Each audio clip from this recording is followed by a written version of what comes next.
자매를 번갈아 성폭행한 악마 노영대의 이야기.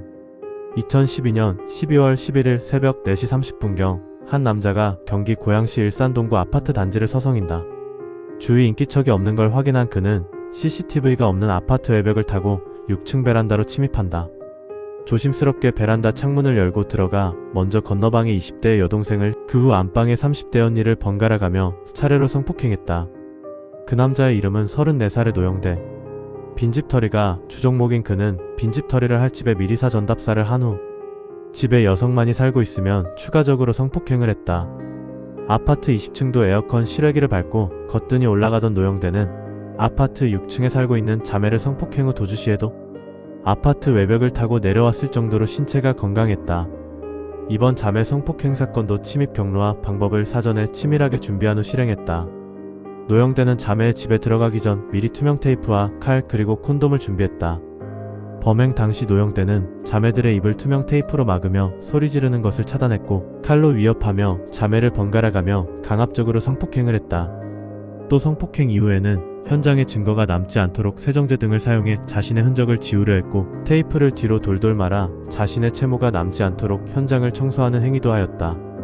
치밀하고 섬세한 노영대의 현장 처리 때문에 경찰은 범인 검거에 어려움이 많았다. 하지만 경찰은 대대적인 수사 끝에 노영대의 위치를 파악하고 울산까지 달려가 체포에 성공했다. 노영대를 체포 후 경찰은 그에게 놀라운 범행 당시 수법을 듣는다. 사실 자매를 성폭행하던 그날 노영대는 자매 집에 처음 간 것이 아니었다. 범행 당일 낮에 금품을 훔치러 들어간 노영대는 집안에 여자엄마니 있고 남자의 흔적이 없자 금품은 제자리에 다시 놓아두고 나온 후 밤에 다시 침입하여 자매를 성폭행한 것이었다.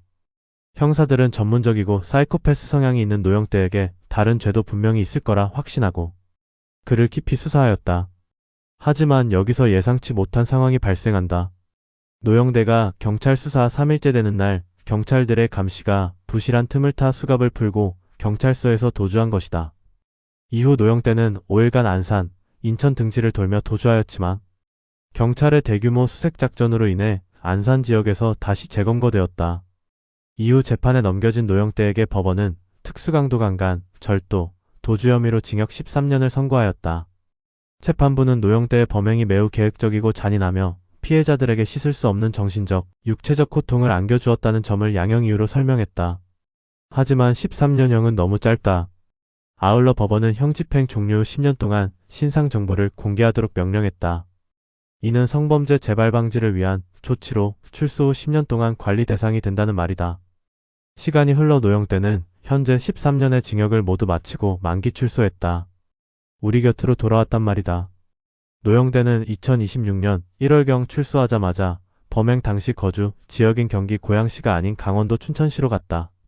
현재 46세인 노영대는 우리가 생활하고 있는 이곳 어딘가에 함께 있다. 지금까지 그날의 이야기였습니다.